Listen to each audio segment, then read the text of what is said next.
Peace. Huh. Peace, peace, peace, peace, peace, peace. Power.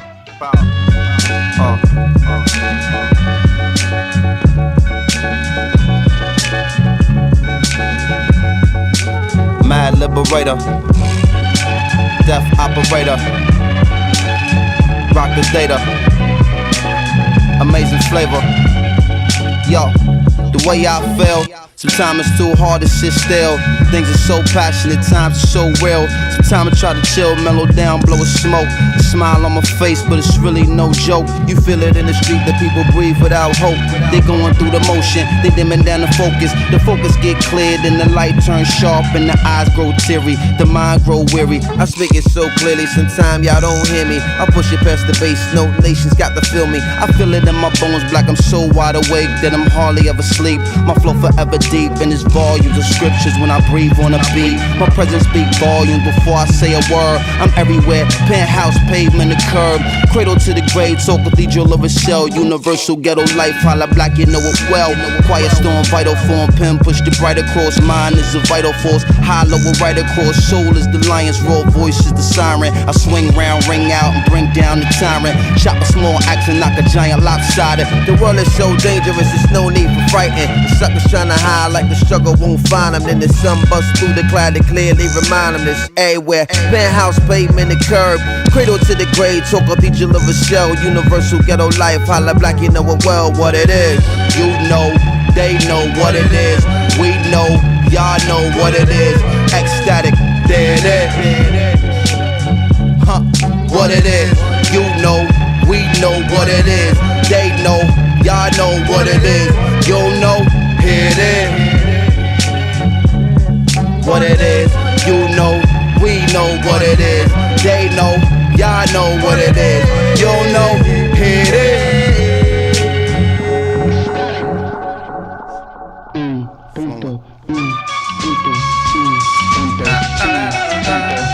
Peace, power. Fantastic. Original.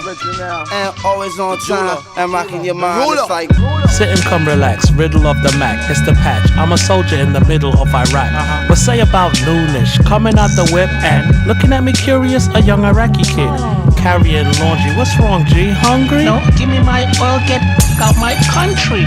And in Arabian, barking other stuff till his moms come grab him and they walk off in a rush. Distrust, feeling like I was pissed up on wound. I'm like, surely hope that we can fix our differences soon. Buying apples, hun breaking on Fruit, you take everything, why not just take it down for black pasta? I don't understand it. On another planet? 15 months of this stuff, how I'm gonna manage? And increasing this sentiment, gentlemen getting down on their Middle Eastern instruments. Realized trapping this crap. Walk over, kicked one of my fabulous raps. Arab jaw drop, they well wish, they glad rap. Now the kid considered like an Elvis of Baghdad. هذه ما تربحش وهذه ما تربحش، هذه ما تربحش، هذه تربح، هذه تربح، لازم، هذه ما تربحش وهذه ما تربحش، دايم على لازم. What it is. قاعد عندنا شوف واحد يضحك واحد يبكي. تو اللي بعتوك. إيه أنا اللي بعتوني. ها. What it is, you know, they know what it is. We know, y'all know what it is. Ecstatic, there it is. Huh, what it is, you know, we know what it is. They know, y'all know what it is. You know, here it is. What it is, you know, we know what it is. They know, y'all know what it is. You know, here it is.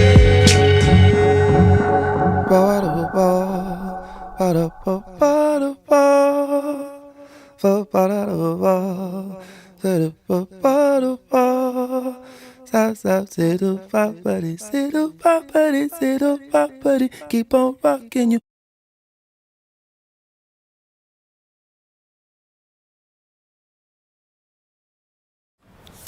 Okay, so before we continue with JDBC, I just wanted to do a summary and a review of everything we covered with respect to database design. So as with objects-oriented design, semantics will usually dictate your design. That is, generally you're going to have one table per entity. And what do we mean by entity? That's up to you to decide as far as your design decisions go. But generally, you will have one table per class or vice versa. Now, that's not always going to be the case because even though we didn't have a class for emails, for example, but we did have a table for emails to do that one-to-many relationship. When you're doing, as far as style go, just be consistent with your naming conventions. Avoid verbs, use nouns because these are tables, right? They are things, not actions. Avoid abbreviations, and definitely do not pluralize tables because it's the email table, it's not the emails table, right? It's the person table, not the persons table. Another reason that you don't pluralize is because English is a terrible language for pluralization. Sometimes you add S, sometimes you add ES, sometimes you change the Y to I and add ES. Sometimes it's a completely different word. Sometimes there are multiple words. Persons, people, those are both acceptable. Which one did you use? I don't know. We're going to have to check the documentation, right? Avoid those pluralizations, avoid abbreviations unless they're absolutely well understood. We suggest that you use a modern convention here where tables are upper camel cased and the columns are lower camel cased. Why? Because like we set up here that you're going to have one table per class, right? You're going to use the same names across those tables and across those member variables.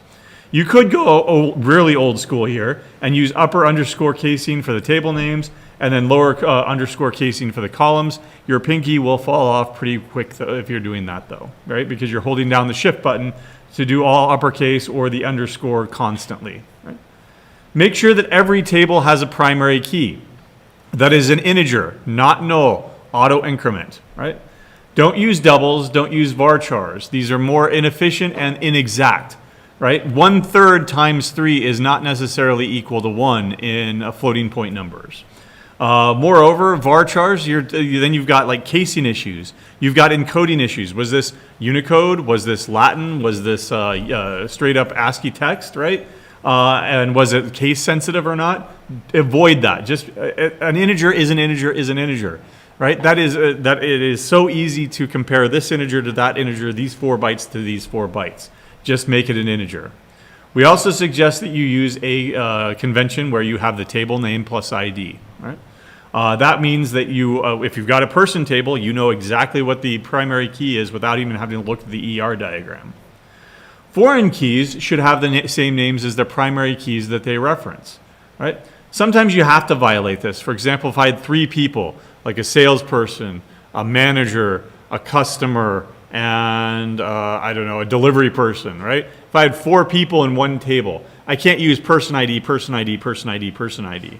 Then I would have to use different names there, right, that match the person ID in the person table.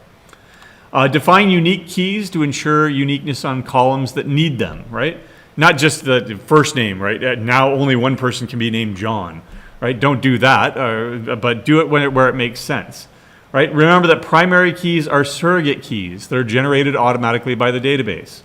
Other keys are natural keys like social security numbers, NUIDs, UUIDs, etc. They're not managed by our database, and if we do not control them, they should not control us. Those would be inappropriate to use as foreign keys, as primary keys. Yes, they should be keys, but they should be natural keys, right? They're not our primary keys. Because if they end up being our natural keys, our primary keys and our foreign keys, then somebody comes in and says, oh, we screwed up. That person actually had 2 NUIDs issued to them. We need you to copy them all over to the same NUID. And if it touches 5, 6, 7 tables, that's an entire day's of work just trying to find the data to change, right? And then another day of work to make sure that you're changing it and debugging it and making sure that it works, right? So don't have that headache. It's just one record in one table and that's it. Okay, updated, done, right? Join tables are used to model a many-to-many relationship. Be sure that there is plenty of test and mock data in your database to give your database a good workout. Was this a good design? Was I able to get multiple emails in there for one person? 2 emails, 3 emails, 1 email, no emails, right? And there are plenty of tools to do this. Mockaroo, you've already used it, hopefully, can also generate, in addition to JSON and XML, SQL insert statements for you. Right? But if you've already got your data in a CSV file, then you can use any CSV to converter, right? There are CSV to JSONs. Hopefully you use that. To a CSV to XML. Well, there's also CSV to SQL.com or whatever it is, right? Check and uniqueness constraints should be used to ensure data integrity, right? Remember that MariaDB, which is our version of MySQL, does not necessarily enforce check constraints, but if you want to put them in as part of your design, you should still think about that. One thing that we didn't cover that we now that we have to cover is normalization. That entire process that we went through where we were separating things out into different tables and then making sure that each table had its own rules and its own integrity, that's called normalization. And there's first normal form, second normal form, and third normal form. There are other normal forms, fourth, fifth, and BNF normal form, whatever that is, but those are not ones that we are going to look at because it goes beyond the scope of this course. Each one of these builds on each other, right? You cannot have these higher normal forms. You can't be third normal form without being both first and second normal form. So all the lower normal forms have to be satisfied for you to have a full third normal form. We're going to go through each one of these individually. First normal form states that each attribute in a table only has atomic values, right? And that just simply means that a column represents one and only one piece of data, right? And that's it. It doesn't represent multiple pieces of data. For example, a violation would be the following. What if I had an one person table and then I put 3 different emails, all comma separated value files here in one string, in one field, one column, and one table? That would be a violation of first normal form. This is a one-to-many relationship. We're not going to collapse this down. We saw it wasn't that common, but we saw the same problem with a few folks that did this in their classes. Instead of having a list of strings as emails, they just put it all in as one big giant string, right? And that is definitely the wrong relationship, bad data modeling there, right? It would also be a violation if you had 3 different columns for 3 different emails. For example, primary email, secondary email, and tertiary email, right, etc. Right? Because now that's not a one-to-many relationship. That's a 1 to possibly 3 relationship, right? And what happens when, say, they have 2 emails, a primary email and a secondary email, and then the primary email gets deleted? Now our database is out of sync because their primary email is actually their secondary email. Don't do that, right? Put this into its own table. Be sure to separate data out into their own separate tables as necessary. Right? Otherwise, you're violating first normal form. Second normal form is that it's got to be first normal form because they build on each other. But it states that no non-prime attribute is dependent on a proper subset of prime attributes. Now, if you follow the directions that I've been giving you up to this point, you'll get second normal form for free. All you have to do is create a primary key, one single integer that is auto-generated, not null, and it gives you second normal form for free. To understand what the violation is, though, consider the following example. Suppose that we had a purchase record that contains a customer ID, a store ID, and a store address, right? Now, the primary key, suppose, is what's called a compound key, which we've done. Remember in our join table of ownership, we said that this person owns this account over here. So we put the person and the account in the join table, but then we made that combination of 2 things into a compound key. Suppose that we did the same thing here, that a customer ID and a store ID, that's our primary key, right? But the store address is only dependent on the second part. It is a non-prime attribute. It's a non-prime field, a non-prime column that is dependent on a proper subset of the prime attributes of the prime key, which is only half of it. Right? That is why it's a violation. It's often useful and necessary to define compound keys. We've shown you an example where you should, right? But you should keep them as secondary keys, not primary keys, right? And again, just split everything out into its own table. The store address does not belong in a purchase record because it is not a purchase thing. What is it? It's a store thing. So where does it belong? In the store class or in the store table, however you're modeling this, right? Okay. Third normal form. Third normal form is that it has to be second normal form, and transitively, it has to be first normal form. But it states that no non-prime column, right, is transitively dependent on the key. Right? So let's understand that by looking at another violation here. Same store thing. So suppose that I had, actually not the store, suppose that we store the number of years in an annuity along with the monthly payment, and I also store the total value, which is the number of years times the monthly payment times 12, right? Suppose that I stored all three of these things as columns, right? Well, what's the problem? What happens when when this years gets updated? Say that it goes from 5 down to 4 because we've already paid them for a full year. What do I have to do? I have to update this value right here. Suppose that they renegotiate it and the monthly payment changes. Once again, I have to change a third column. Why is this even being stored if these two things can change and I have a formula to do it? Use the damn formula. Don't store it, all right? By the way, we saw that in a couple of instances in assignment 2 that we're currently grading, where say that, I don't know, materials, right? There's a cost per unit and then there's a quantity, right? So I'll just go ahead and multiply these two things together and store that as a variable instead of storing these two things, right? First of all, you're going to have a huge problem when it comes to your report this Friday, because those two things need to be in the report. And if you're not storing them, then your report's bad, right? But secondly, it's bad object-oriented design because it's bad modeling, right? Don't pre-compute this. If you have a reason to pre-compute it, like you have to go out to an API and pull a bunch of data, and that's expensive, or they charge us for every API call, maybe then you have an argument for doing this, but this is just multiplication, right? This is not expensive at all. This thing should not be stored, right? The total is transitively dependent on the other two values, so we do not store it, right? And so you should not be storing it in your database either, or in your classes either, right? It would become quickly out of sync with all the other data if anything has changed, right? And of course, it gives an entry point for data anomalies.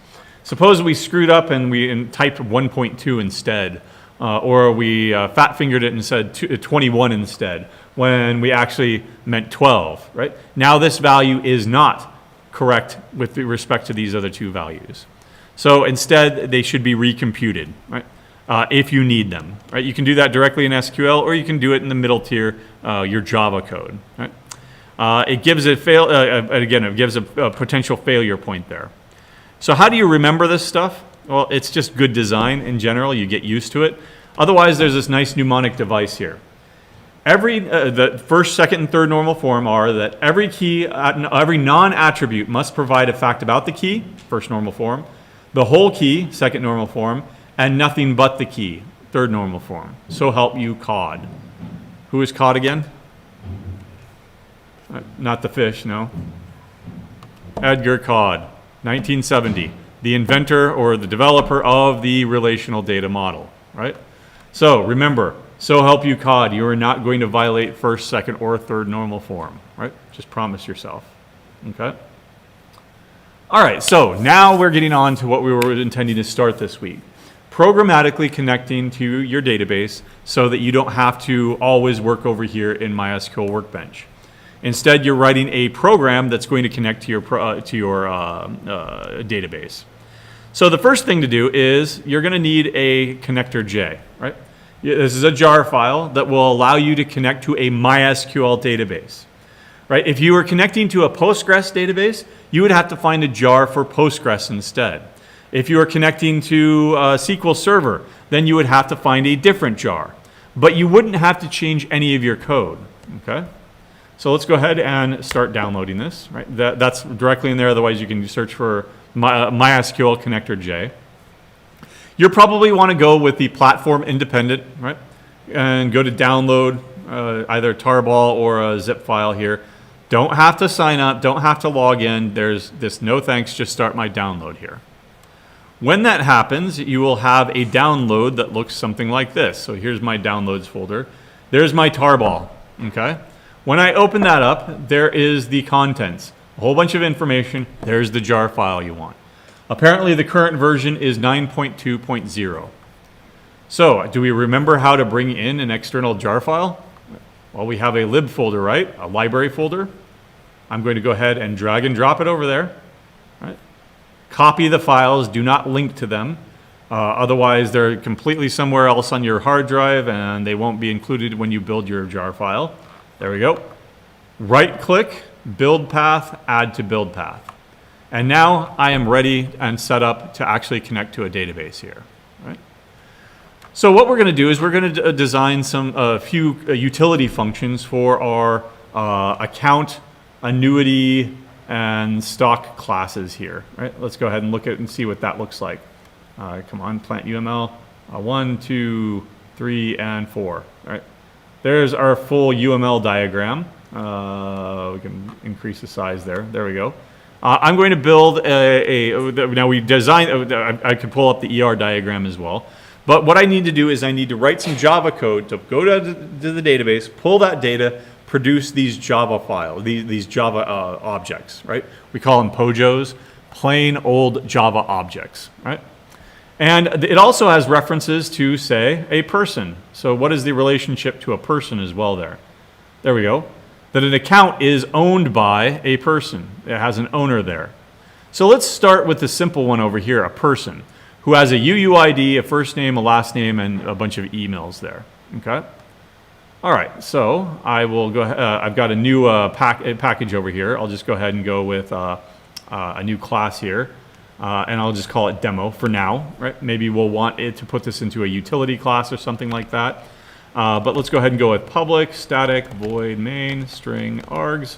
Right. Okay.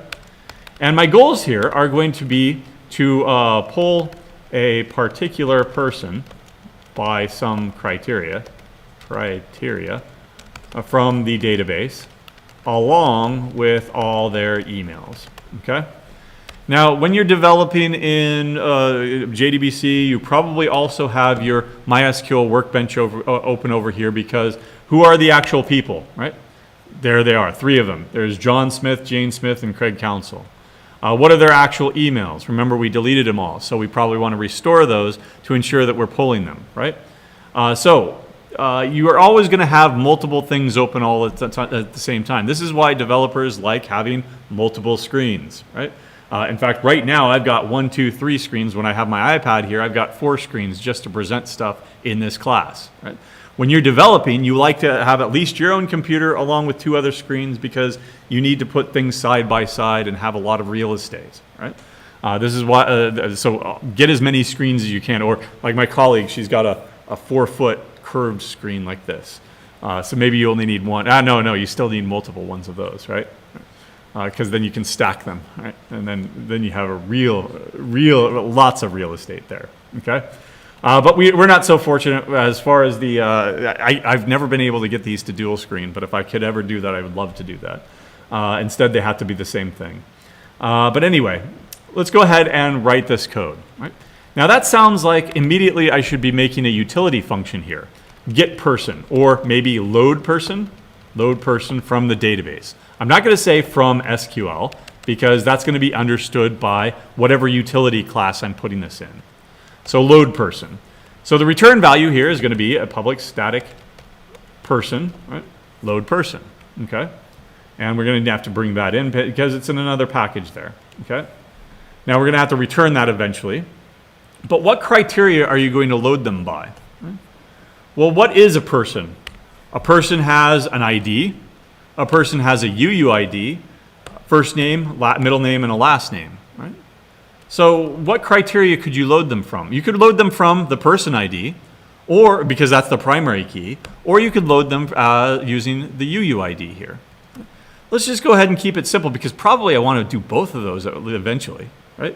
So let's go ahead and keep it simple and do the person ID, right? So int person ID. And let's make sure that we understand what we're doing here by adding documentation. Loads the given person defined by the given, loads the person, let's say, by the given person ID, right? Code from the database. There we go. And returns them, right? Along with all their emails. Along with all their emails, right? Or emails. Yeah.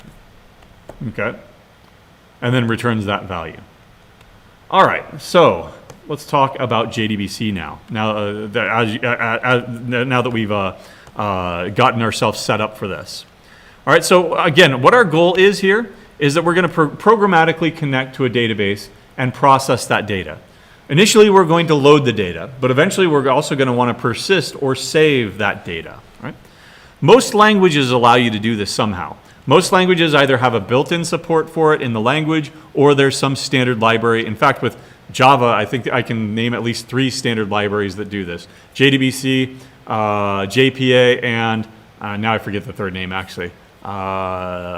It's almost a completely different language, but it's a commercial solution anyway, so we're not even going to look at it.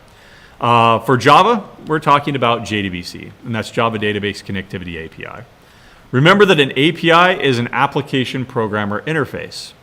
That means that we're going to actually be programming code not to connect to a MySQL database. We're going to be writing code that generically connects to a database. This goes back to dependency inversion, remember? Right? We don't program towards low-level requirements. We program towards a high-level abstraction. Right? That's the D of the solid principles. And what ends up happening is that you don't program towards a specific database. Instead, you program towards this generic interface. And then vendors like Oracle, IBM, Microsoft, etc., they provide a driver library that conforms to that API. And that's what we just brought in there, the MySQL connector J jar file there. That's what is published by Oracle. Right? If we were connecting to an Informix database, we would be going to IBM for a jar file. Right? If we were connecting to a SQL server, we would be going to Microsoft for their version of it. Right? All right, we're only going to pay attention to 3 things. JDBC is a huge library. It's got dozens and dozens and dozens of classes. We're only going to focus on 3 of them. We need to be able to connect to the database. We need to be able to create a statement, a query to the database, like a select statement, an insert statement, a delete statement. And then if it is a select statement, we're expecting results back from the database, which is a result set. Right? Later, now I remember what it was. There are object relational mapping libraries that can help you assist with this, that go beyond this course, but I do have a video on it on JPA if you're interested. We're not going to actually cover it, but there's another one called Juke, is I think how you pronounce it, but Java Object-Oriented Querying, right? So if you want to check those out, you can, but otherwise we're keeping it simple. We're going with the JDBC library here. Both of these things, by the way, are built on top of JDBC, so there are additional abstractions on top of that, right? The process is really simple. It's basically like file I/O, right? File I/O, you open the file, you process the file, you close the file, right? We have the same basic process here. You need to create a connection to your database. For that, you're going to need a name, a password, and a URL. We're going to create and prepare our query, right? We prepare the query, we execute the query. We process any results, that is, if it's a select statement. If it's an insert statement or a delete statement or an update statement, we're not expecting any results back. So therefore, we don't process the results. Otherwise, then we clean up our resources. You open the file, you process the file, and you close the file. Right? Same 3 basic processes there, okay? All right, so let's get started over here, right? 1, and this is generally cruft. You would not put this in your code, but I'm putting it here so that that we're outlining stuff. Open a connection to the database. Now to do that, I'm going to have to open up my reference here. There we go. All right, so let's see. What we need is a URL, string URL, and for us, that's going to be the following, because I don't want to type this out. There we go. Now, you are not connecting to my database. You will need to replace that with your login, right? And also not your login, but your actual login, right? There is no such thing as your login, right? Unless, that'd be great. If you ever have kids, go ahead and name them something like your login, or name your kid Noel or something like that, and find out what happens, right? There are instances of that. I heard a radio program once where Radiolab program once where this guy thought it would be funny. Oh, I'm going to change my name to Null. And guess what? He got every single transit ticket issued by the state of California that didn't have an owner on the car. So he got hundreds or thousands of tickets. Why? Because, oh, we found the guy. He's null, right? Because, of course, the actual owner was missing and it was a null value, right? So he thought he was being clever, but it caused him a whole bunch of problems, right? All right, oops, semicolon right there. There's our URL. We are connecting to the Neuro server, which you've been doing over here in MySQL Workbench the entire time, right? You are connecting to your database. This is basically kind of like use your database. It's just embedded right there directly in the URL, right? Now I need my name, or my login is better, login. And that's also going to be the same here, me, right? Okay. Now I'm going to put in my password. This is why we told you don't use the password for anything that's important, right? This is because you will end up exposing it like I'm about to do here in my Java code, right? So there's my password. Don't worry, I can always reset. You can't reset it. I can always reset it. All you're getting access to is this awesome database with these people that have no emails in it, right? So congratulations, right? There's my URL, there's my login and my password. By the way, maybe this stuff is so common that you don't want to repeat it over and over and over again. Maybe you should put it somewhere else, like in a configuration file of some sort, okay? We might do that. Otherwise, I think that the lab has an example of how to do this. All right, now let's go ahead and create our connection. This is going to be a java.sql connection, right? There's the connection right there. Java.sql. The Jdbc library is all over here in this java.sql library. There's the connection. That's the same location as a prepared statement and a result set that we'll be using here in a second. Okay. Now what I actually need to do is actually create a connection. So con is equal to driver manager dot get connection using the URL, username, or I guess login is what I did. Login and password. There. Okay. Now it's complaining about this because what happens if something goes wrong? For example, I misspell my password, or somebody changes my password and I don't have it anymore, or I misspell my name there and the CC Burke or something like that, right? Well, what happens is going to be an SQL exception. So we're forced to surround this with a try catch. Then we catch this SQL exception. What do we do with it? Can you reasonably recover from the database server being down, or you giving a wrong password when it's embedded in the code itself, or you misspelling your username? No. So what I'm going to do is I'm going to rethrow it. Throw a new runtime exception, E. That's what you're going to do with all of your exceptions, right? Because if you did misspell your name, right, and let's return null for now, right, so that we can actually run this, and I'll call this load person here. So person P is equal to load person, and then it was ID 10, right? So that's John Smith right there. Let's go ahead and try to get him, right? And you'll see here that access is denied using password yes. Why? Because I misspelled it. I left out that F right there. Let's go ahead and run that again and see no news is good news. Even though you connected to the database, right, you didn't do anything with it, okay? So if anything bad happens, this generic SQL exception occurs. There's no way that you can reasonably recover from that. This is this is not a bug, but this is a design flaw that they put in over 20 years ago. Remember we talked about checked exceptions, ones where you have to surround it with a try catch, even if you don't want to. Well, that's what JDBC is old enough that they thought it was still a good idea to use checked exceptions. So we're going to be forced to surround everything with a try catch, unfortunately. No other library, like say JPA or Juke, nobody uses checked exceptions anymore as control flow, right? Because it was a bad idea at the time. It's proven over the last 25 years to be a bad idea still, right? But we're stuck with it. Once you've got your connection, I'm going to jump down to the bottom here, because when you open up a file, before you write any code to process that file, don't forget the last step. Close that file. So let's jump down here and say con.close, oh, not clear warnings, dot close, there we go, close the connection. Once again, I am going to be forced to surround that with a try-catch statement here, right? And I will replace that with a throw new runtime exception there, right? Because everything that you do in SQL is going to be surrounded with a try-catch like this. Now you could ask yourself, well, why not just have one big giant try-catch? And you can do that, right? But what happens if this goes well, then something else goes well, then something else goes well, and then the fourth thing that you're doing, that doesn't go so well, right? Then you never end up actually closing your connections, right? So I'm going to leave it as two separate try-catches here. It's up to you on how you can justify the design one way or the other, right? But otherwise, don't forget to close your connections. Now, if you fail to close a file, that might mean that your file data ends up getting corrupted. Something far worse happens over here.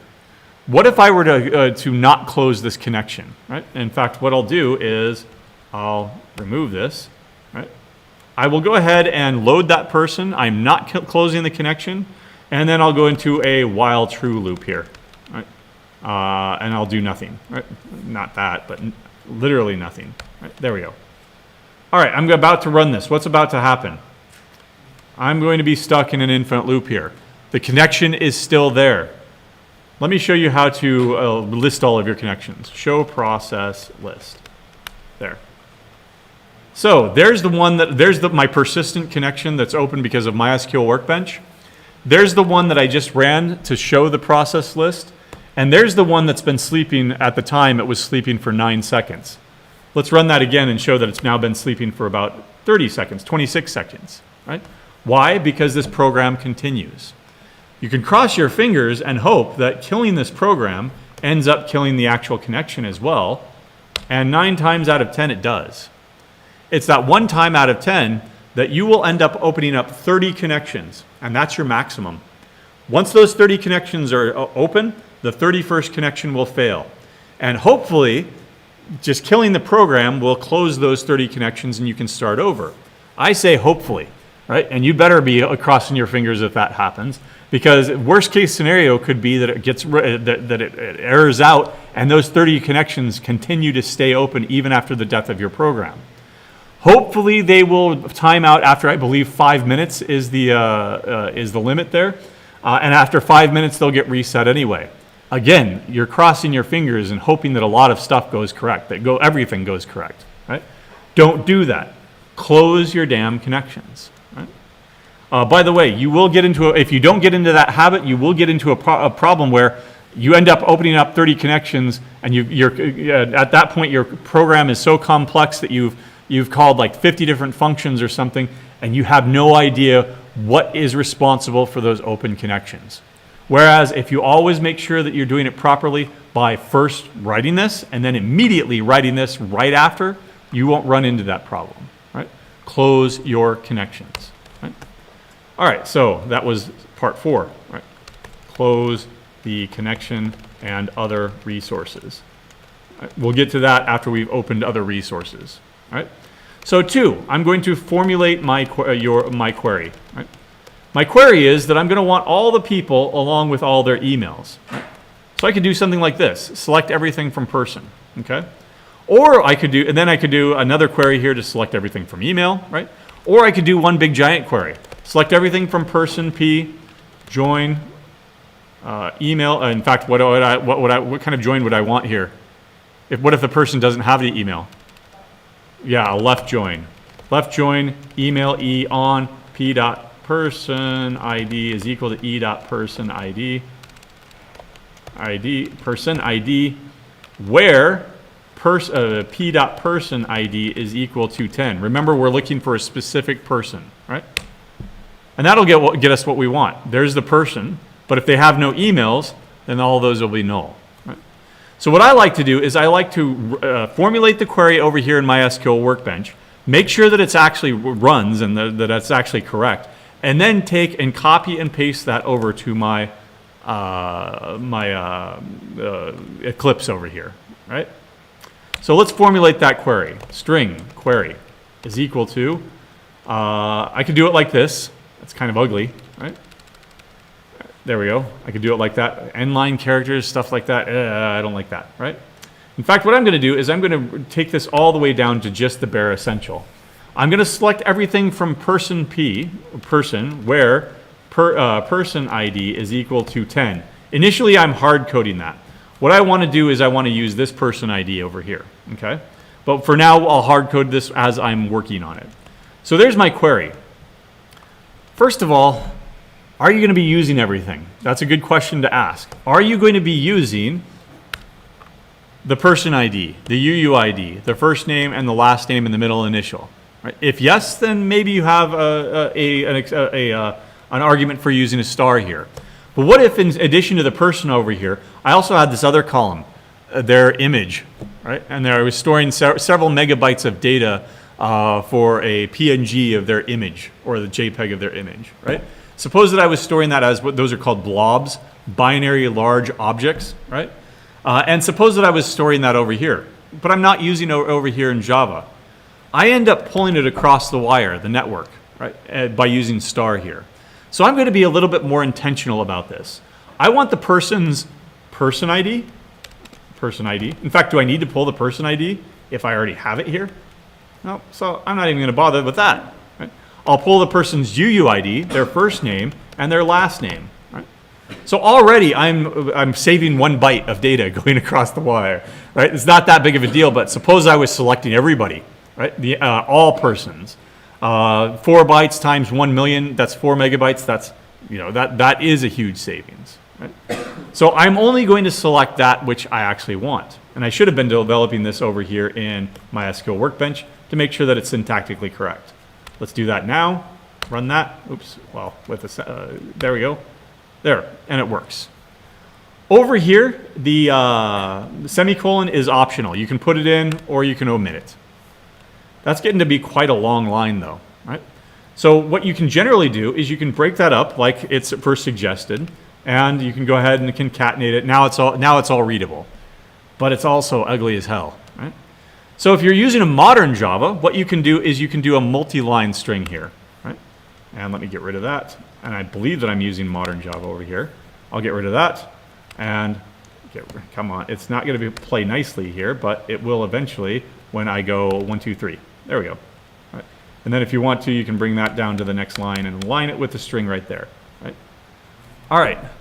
So do you like that better? I don't know. Yes, no. It's up to you. But it's a triple double quote there. Ended by a triple double quote. All trailing and all leading white space is, all leading white space is ignored. So you can indent it all you want to make it look nice and pretty. All trailing white space is preserved. This endline character here implicitly is preserved, as is this one. Right? But white space doesn't matter for SQL. So there's where I'm going to select everything. Okay. I do not want to hard code this 10. So what should I put there? Question mark. The question mark. Right? This is what's going to be called a parameter. Right? We don't want to hard code this because we're reading it in from as a parameter to this function here. So what I'm going to do is I'm going to fill that in. What if you had done something like this? Can you do this? You can't do this in Java, but you could have done something like this. Concatenate this with person ID. Right? There. So that'll end up having 10 at the end or 30 at the end or whatever. Do not do that. We'll talk about SQL injection attacks later on, but that opens you up to a SQL injection attack. Right? Do not do that with parameters. Always use these kinds of parameters, right, where it's a question mark here. Okay. Now that I've got my query, I need to prepare it. Prepared statement, PS, is equal to new con dot prepare statement. There we go, and my query right there. And I need to bring this in. It's also in the java.sql library there. So now I've got Java SQL connection, driver manager, and prepared statement, and the exception right there. I'm bringing those things in from the Jdbc library. Once again, I'm going to have to surround this with a try catch, right? But I'm going to build on it down here, okay? So what happens here is that my connection is responsible for preparing my statement. That is another resource. I should be closing it at the end, ps.close. Right? Failure to close a prepared statement will also mean that you end up wasting resources, right? Let's go ahead and get rid of that catch with a copy paste of that. Now to close it down there, that means I'm going to have to declare it up here. I'll initialize it to null and then say that prepared statement is equal to that prepared statement, right? And now it's happy with the closing down here, okay? All right. Once you've prepared your statement, you can set those parameters right there. ps.setInt. Why is it int? Because it's going to be an integer. It's a person ID. Set int the first one to person ID. Right? If there were multiple ones, then you would use one indexing here. Don't ask me why. It's weird. There are better ways of doing this later on in JPA or some named parameters would be better. But these are ordinal parameters. One, if you had another one, for example, let me get rid of this before we forget that there's an infinite loop here. All right, there we go. All right. So if there were, say, 2, 3, you can put as many parameters as you want in there. And then it would end up being 1, 2, 3, however many there are. But for me, I've only got one right there. If you want, let's go ahead and leave the semicolon in there. It looks nicer. All right, once I've set that parameter, then I can execute my statement. So 3, execute the statement. And that's just going to be ps.execute. Execute, right? Execute query, sorry. All right. Now that execute query is going to, I'm expecting a result back, right? So that's going to return a value here. That value is a result set. So I need to capture that value, result set, rs is equal to this. And let's go ahead and import that as well, right? So execute this statement. And then, actually that was 3a, formulate the, how did I number these over here? So I guess 2a, all right, this is 3a. All right, I'll 2a, execute the statement. This is 2b, right? And then 3, process the results, ... okay? So I've got my result set here. If I were to look at this over here in MySQL Workbench, there's my result set. It's it's one record with a UUID, a first name, and a last name, right? So if I had multiple records, I could go into a while loop, right? While there are records to process, then process the current record, right? That's my pseudocode for doing this. But here I'm only expecting one person, right? So we're only going to process the first result. Here we only expect at most one result. Right? So let's do an if statement here instead, rs.next.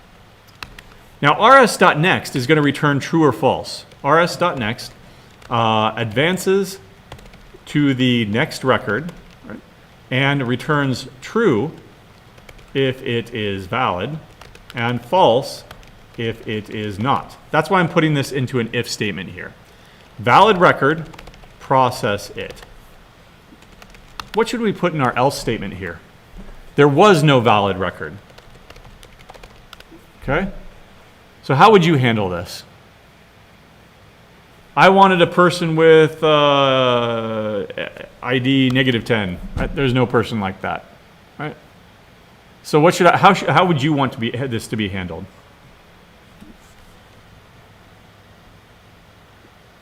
System.exit, give up. All right, nope. All right, then system dot, can you do a command? Command, no, a console, no, console? No, okay, so some languages you can do like something like this. Command, rm, rf, there. All right, so delete the hard drive. Delete everything on the hard drive.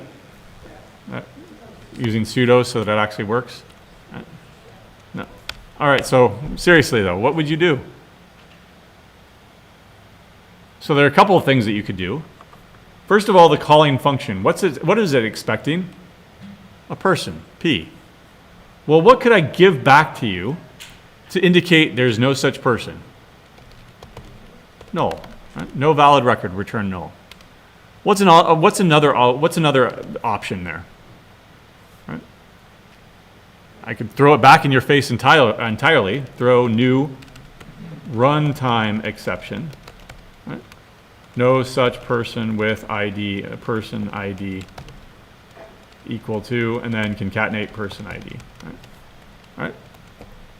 Now that forces the calling function here to surround that with a try catch to see if they want to handle it. Otherwise, it would force them to check to see if it's null. 6 of one, half a dozen of another. It depends on what you want to do. Okay? I'll go ahead and leave that runtime exception in there right now. The disadvantage to that one, by the way, is what happens when there is no such person. Does our stuff get closed? Nope.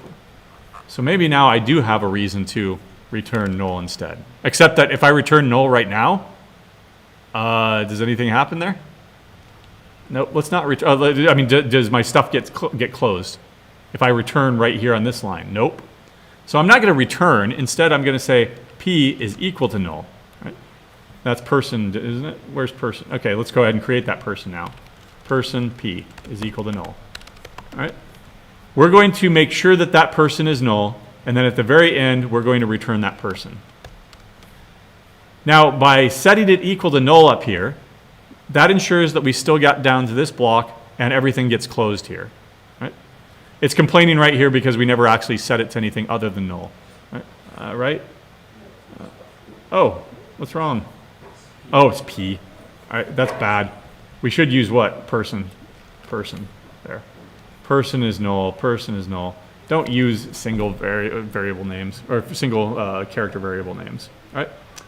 All right, so what we're going to do on Wednesday is how to process this. All right? Basically, what you're going to do is you're going to get this column. Then you're going to get this column. Then you're going to get this column. Once you have those 3 columns, you can build your POJO, your plain old Java object. Right? And then return that Java object. But otherwise, we'll pick it up there on Wednesday. All right. Oh, it was his license plate that was null. And then his wife's plate was void. So they got vanity white license plates, and that's why they got all those tickets. Thank you for that correction online. Right?